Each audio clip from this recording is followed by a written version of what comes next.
أعوذ بالله من الشيطان الرجيم بسم الله الرحمن الرحيم ربنا لا تزغ قلوبنا بعد إذ هديتنا وهب لنا من لدنك رحمة إنك أنت الوهاب صدق الله العلي العظيم সুপ্রিয় দর্শক শ্রোতা বন্ধুরা, দেশে প্রবাসী পৃথিবীর বিভিন্ন প্রান্ত থেকে ইউটিউবের মাধ্যমে যারা আমার আজকের আলোচনা শুনছেন তাদের প্রত্যেককে ইসলামিক সম্ভাষণ রীতিতে স্বাগত জানাচ্ছি। আসসালামু আলাইকুম ওয়া রাহমাতুল্লাহি ওয়া বারাকাতুহু।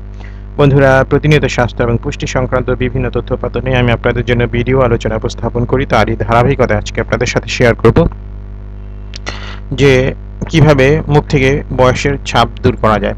আসলে আজকে আমি আপনাদের সাথে খুবই চমৎকার একটি ফেস প্যাক এর প্রস্তুত প্রণালী শেয়ার করব, যেটা আপনারা হয়তো অনেকেই আগে জানতেন না এবং জেনে একটু আপনাদের কাছে অদ্ভুত লাগতে পারে। কারণ ফেস প্যাকটি তৈরি করা হয় খাবারের ভাত দিয়ে। জি বন্ধুরা, আপনি সঠিক শুনছেন, খাবার যে ভাত আছে আমরা খাই সেটা দিয়ে তৈরি করতে হয়। মুখ থেকে বয়সের ছাপ দূর করতে ভাতের প্যাকের উপর নির্ভর করা যেতে পারে, কেননা তাতে রয়েছে প্রচুর পরিমাণ ভিটামিন ই, যা ত্বকের তারুণ্য ধরে রাখতে সাহায্য করে। পাশাপাশি ভাতের মারে রয়েছে অ্যান্টিঅক্সিডেন্ট উপাদান, যা ত্বকের পানির পরিমাণ বজায় রাখে এবং ত্বক যাতে রক্ত চলাচল স্বাভাবিক রাখে সেই ব্যবস্থা করে। প্যাকটি তৈরির উপকরণ কি, মানে ভাত দিয়ে যে প্যাক তৈরি করবেন সেটা কি কি উপকরণ লাগবে?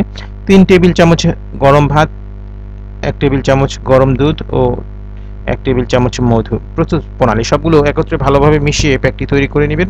তারপর প্যাকেটটি লাগানোর আগে ভালো করে মুখ ধুয়ে নিতে হবে। তারপর সেটি মুখ ও ঘাড়ে ভালো করে লাগাতে হবে। এই প্যাক শুকিয়ে গেলে ভাতের মাড় দিয়ে মুখ ও ঘাড় ধুয়ে ফেলতে হবে। এটি সপ্তাহে একবার করে ব্যবহার করলে জাদুকরি ফল পাওয়া যাবে।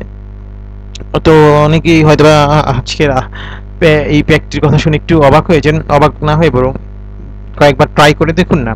যদি ভালো ফল পান তাহলে নিয়মিত করবেন, আর যদি তেমন একটা ফল না পান তাহলে আর তেমন ক্ষতি কি, সবগুলো উপকরণই তো ঘরে পাওয়া যাচ্ছে, তাই না? তো বন্ধুরা, আজকের টিপসটি এই পর্যন্তই। ভালো লাগলে শেয়ার করে দিবেন, আমাদেরকে আপনাদের মতামত জানাবেন, চ্যানেলটি সাবস্ক্রাইব করবেন, আমাদেরকে লাইক দিয়ে উৎসাহিত করবেন। আল্লাহ হাফেজ। আসসালামু আলাইকুম ওয়া রাহমাতুল্লাহি ওয়া বারাকাতুহু।